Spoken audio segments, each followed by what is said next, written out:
నేను ఇప్పుడు మీకు చెప్పబోయే 5 స్కిల్స్ వల్లను నా సాఫ్ట్వేర్ జర్నీలోని నేను చాలా ఈజీగా గ్రో అవ్వగలిగాను అనమాట. నేను ఒక నాన్ సిఎస్ బ్యాక్గ్రౌండ్ నుంచి వచ్చి ఈ కంప్యూటర్స్ వల్ల సర్వైవ్ అవ్వడానికి ఇనిషియల్గా చాలా స్ట్రగుల్ అయ్యాను అనమాట. నాకేమీ రాదు కదా అనే ఫీలింగ్ చాలా ఎక్కువ ఉండేది. ఇప్పుడు ఒక పెద్ద కాలేజ్ నుంచి ఒక 4 years చదువుకున్న పర్సన్తో నేను ఎలా డిబేట్ చేయగలను అనిపించేది అనమాట. దానివల్ల నేను చాలా పెద్ద కంపెనీస్కి అప్లై చేయడానికి కొంచెం హెసిటేట్ చేసేవాను అనమాట. కాకపోతే ఓవర్ ద టైమ్ నేను ఈ సాఫ్ట్వేర్ ఇండస్ట్రీలోని కొన్ని స్కిల్స్ ఎక్వైర్ చేశాను అనమాట. ఈ స్కిల్స్ వల్ల నేను వేరే పర్సన్స్తోనే నాకు కంప్లీట్ నాలెడ్జ్ లేకపోయినా ప్రాపర్గా డిబేట్ చేయగలిగాను అనమాట. ఈవెన్ ఇప్పుడు నేను ఎవరైనా డెవలపర్ని హైర్ చేయాలన్నా జడ్జ్ చేయాలన్నా ఈ స్కిల్స్ బేస్నే వాళ్ళు జడ్జ్ చేస్తారనమాట. వాడి దగ్గర ఈ స్కిల్ ఉందా లేదా అని చెప్పాను. దాంట్లో ఫస్ట్ స్కిల్ ఏంటి అంటే ఫెయిల్యూర్ ఫస్ట్ థింకింగ్. మనకు చిన్నప్పటి నుంచి మన పేరెంట్స్ ఏం చెప్తారు, అరే పాజిటివ్గా ఆలోచించాలి, నెగిటివ్గా అస్సలు ఆలోచించకూడదు అంటారు. కానీ సాఫ్ట్వేర్లోకి వచ్చేసరికి మీరు నెగిటివ్గా ఆలోచించడం వల్ల మీకు చాలా బెనిఫిట్స్ ఉంటాయి అనమాట. మీకు ఒక చిన్న ఎగ్జాంపుల్ చెప్తాను. మా దగ్గర ఒక జూనియర్ డెవలపర్ ఉండేవాడు అనమాట. తనకి ఒక ఏపీఐ క్రియేట్ చేశాడు. ఏపీఐ క్రియేట్ చేయగానే తనని అడిగాను, అరే ఏపీఐ ఎలా వర్క్ అవుద్ది అంటే, అన్న ఇది మల్టిపుల్ మైక్రో సర్వీసెస్ కాల్ చేసి ఒక రెస్పాన్స్ ఇస్తుంది అన్న అన్నాడు అనమాట. అయితే ఇప్పుడు ఏపీఐ స్లో అయితే ఏమొద్దురా అన్నాడు అనమాట. స్లో అవ్వదన్నా అన్ని మైక్రో సర్వీసెస్ ఫాస్ట్గానే వర్క్ అవుతాయి, స్లో ఎందుకు వద్దని అన్నాడు అనమాట.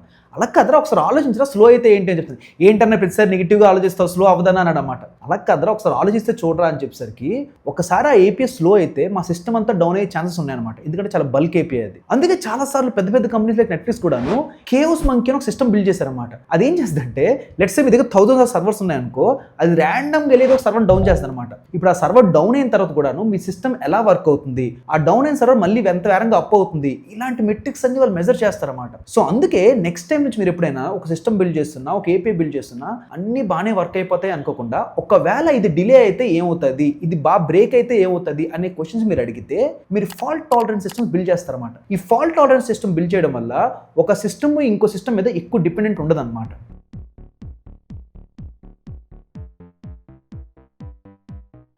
సెకండ్ ఇంపార్టెంట్ స్కిల్ ఏంటంటే trade of thinking.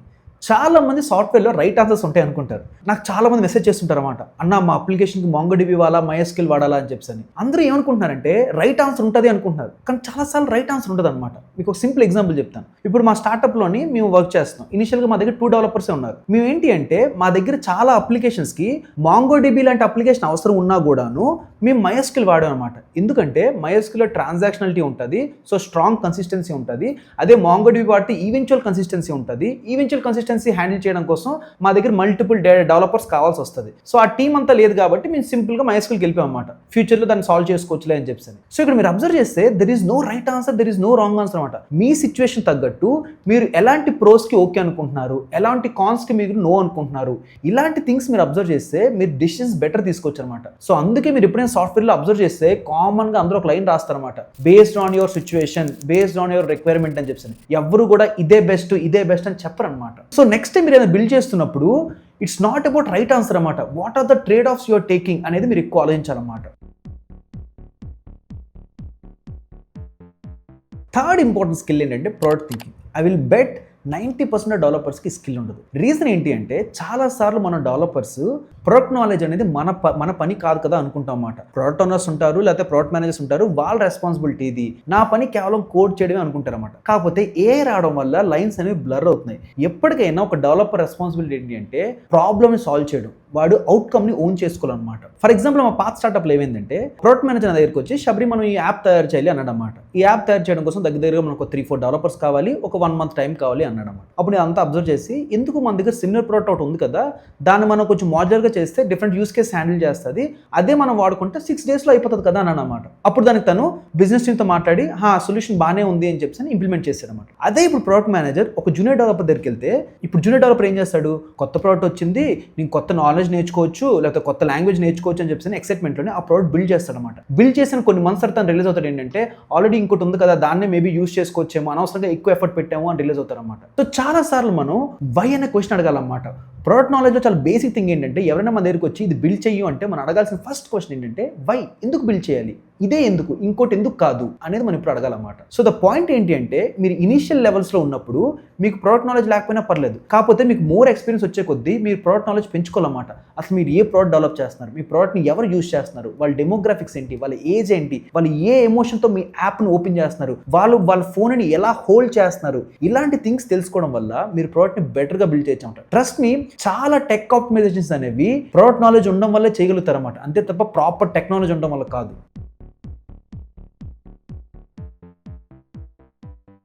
Fourth important skill ఏంటంటే డీబగ్గింగ్ స్కిల్. నాకు తెలిసి సాఫ్ట్వేర్ ఇండస్ట్రీలో ఇది మంచి అండర్ రేటెడ్ స్కిల్ అనమాట. ఎందుకంటే 60-70% ఆఫ్ మన టైం అనేది డీబగ్గింగ్లోనే పోతుంది. ఒక కోడ్ పని చేయట్లేదని, లేకపోతే కంపైల్ అవ్వట్లేదని, ఏపీఐ స్లోగా ఉందని, సర్వర్ డౌన్ అయిందని, డేటాబేస్ డౌన్ అయిందని, ఇలా డిఫరెంట్ ఇష్యూస్ మనం డైలీ సాల్వ్ చేస్తూనే ఉంటామన్నమాట. ఈ సాల్వ్ చేయడానికి మనకు ప్రాపర్గా డీబగ్గింగ్ స్కిల్స్ ఉంటాయన్నమాట. మీకు చిన్న ఎగ్జాంపుల్ చెప్తాను. మా కంపెనీలో ఒకసారి ఏమైందంటే సర్వర్స్ డౌన్ అయ్యమాట. అది కూడా ఎప్పుడు రాత్రి 12 గంటలకి. అయితే ఎవరో ఒక పర్సన్ ఓకే సర్వర్ డౌన్ అయింది కదా అని చెప్పి సర్వర్ని రీస్టార్ట్ చేశారన్నమాట. రీస్టార్ట్ చేసిన తర్వాత కూడా ఇష్యూ అలానే ఉంది. అప్పుడు ఏం చేశారంటే కపుల్ ఆఫ్ పీపుల్ కలిసి ఒక మీటింగ్ లో ఆ ఇష్యూని సాల్వ్ చేస్తున్నారు. కానీ ప్రాబ్లం అయితే సాల్వ్ కావట్లేదు. అప్పుడు ఒక వేరే టీం నుంచి ఇంకో పర్సన్ వచ్చారన్నమాట. పర్సన్ వచ్చి అసలు ఆ పర్సన్ కి ఆ కోడ్ మీద పెద్ద ఐడియా లేదు, ఆ సిస్టమ్ మీద బేసిక్ ఐడియా ఉంది అంతే. అయితే ఆ పర్సన్ వచ్చి ఏం చేశారంటే అసలు ఇష్యూ ఎప్పుడు స్టార్ట్ అయింది, ఎలా స్టార్ట్ అయింది, ఎవరు ఫస్ట్ ఐడెంటిఫై చేశారు, ఇలాగా ఒక బేసిక్ క్వశ్చన్ అడిగాడు అనమాట. ఆ బేసిక్ క్వశ్చన్ అడిగిన తర్వాత ఇంకొన్ని కపుల్ ఆఫ్ క్వశ్చన్స్ అడిగాడు అనమాట. సో ప్రాబ్లమ్ స్పేస్ ఇంత ఉంటే తన క్వశ్చన్స్ అడుగుతూ ఆ ప్రాబ్లమ్ స్పేస్ తగ్గించుకుంటూ వచ్చాడు అనమాట. సో తను అక్కడ చేసింది ఏంటి అంటే తన రైట్ ఆన్సర్స్ ఫైండ్ చేయట్లేదు, రాంగ్ ఆన్సర్స్ ఎలిమినేట్ చేస్తూ వచ్చాడు అనమాట.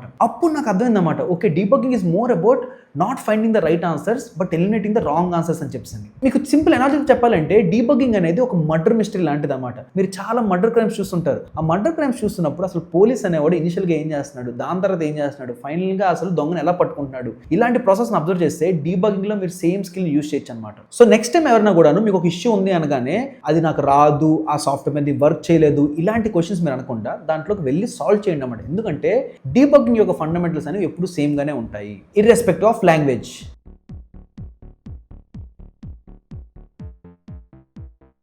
Last but not least system skill అన్నమాట. ఇది నా favourite skill, at the same time ఒక ఎవర్ గ్రీన్ స్కిల్ అన్నమాట. చాలా మంది సిస్టమ్స్ థింకింగ్ స్కిల్ అంటే వాళ్ళ ఒక సాఫ్ట్వేర్ స్కిల్ అనుకుంటారు, which is not completely true. Systems thinking skill అంటే ఒక కాంప్లెక్స్ ప్రాబ్లమ్ స్టేట్మెంట్ని మన సిస్టమ్స్ని బిల్డ్ చేసి ఎలా సాల్వ్ చేస్తున్నాము అనేది ఇంపార్టెంట్ పాయింట్ అనమాట. ఒక సింపుల్ ఎగ్జాంపుల్తో చెప్పాలంటే స్విగ్గీ సీఈఓ తీసుకోండి. ఇప్పుడు స్విగ్గీ సీఈఓ వాళ్ళ బిజినెస్ రన్ చేయడం కోసం వాళ్ళ ఒక రెస్టారెంట్ ఆన్బోర్డింగ్ టీమ్ బిల్డ్ చేసుకున్నారు, ఒక మార్కెటింగ్ టీము, ఒక సేల్స్ టీము, డెలివరీస్ చేయడం కోసం ఒక డెలివరీ టీము, టెక్ని హ్యాండిల్ చేసుకున్న టెక్ టీము, ఇలా డిఫరెంట్ టీమ్స్ని హైర్ చేసి ఆ టీమ్స్ మొత్తాన్ని మోనిటర్ చేయడం కోసం ఒక హెచ్ఆర్ఎం టీమ్ పెట్టుకున్నారు, ప్రాపర్ పాలసీస్ పెట్టుకున్నారు. ప్రతి టీము ఎలా కమ్యూనికేట్ చేసుకోవాలి, వాళ్ళ డ్రెస్ కోడ్ ఏంటి, వాళ్ళ టాకింగ్ స్టైల్ ఎలా ఉండాలి, ప్రతి దీనికి వాళ్ళు డిజైన్ చేశారన్నమాట. ఇలా డిజైన్ చేయడం వల్లే స్విగ్గీ సిస్టమ్ అనేది కరెక్ట్గా వర్క్ అవుతుందన్నమాట. ఇప్పుడు ఫర్ ఎగ్జాంపుల్ డెలివరీ సిస్టమ్లోనే ఒక డెలివరీ పర్సన్ రాలేదు కదా అని చెప్పి స్విగ్గీ సిస్టమ్ అంతా అయిపోతుందా? ఆగదు. ఎందుకంటే వాళ్ళు ఆ సిస్టమ్ అలా డిజైన్ చేసుకున్నారన్నమాట. సిమిలర్గానే ఒక ప్రాబ్లమ్ స్టేట్మెంట్ని మన సాఫ్ట్వేర్తో సాల్వ్ చేస్తే దాన్ని సిస్టమ్ డిజైన్ అంటారన్నమాట. ఇప్పుడు ఈ సాఫ్ట్వేర్లో మనం ఏం చేస్తాం, ప్రాబ్లమ్ స్టేట్మెంట్ సాల్వ్ చేయడం కోసం కాఫ్కా అంటాం, మైక్రో సర్వీస్ అంటాం, మెసేజ్ క్యూస్ అంటాం, క్యాష్ అంటాం, డేటాబేస్ అంటాం, ఇలా డిఫరెంట్ టెక్నికల్ కాంపోనెంట్స్ పెట్టి ఇప్పుడు ఈ కాంపోనెంట్స్ అన్ని ఎలా మాడుకోవాలి, ఒక కాంపోనెంట్ డౌన్ అయినా కూడా వేరే కాంపోనెంట్ ఎలా వర్క్ అవ్వాలి అని చెప్పి మనం ఒక సిస్టమ్ బిల్డ్ చేస్తాం అనమాట. దీన్నే సిస్టమ్ డిజైన్ అంటారు. కానీ సాఫ్ట్వేర్లోని రియల్ లైఫ్లో కూడాను ఫండమెంటల్ ప్రిన్సిపల్స్ అయితే సిస్టమ్ థింకింగ్లో ఒకేలా ఉంటాయి అనమాట. సో నెక్స్ట్ టైం ఎప్పుడైనా మీరు సిస్టమ్ థింకింగ్ నేర్చుకోవాలి అనుకుంటే మీరు మీ సీఈఓ దగ్గర నుంచి చాలా నేర్చుకోవచ్చు అనమాట. కానీ మోర్ ఓవర్ చాలా మంది సిస్టమ్ థింకింగ్ తెలుసు అనుకుంటారు అనమాట. There is a big difference between knowing and realising. The moment you realise మీకు సడన్గా సిస్టమ్స్ అన్ని డిఫరెంట్గా కనిపిస్తాయి అనమాట.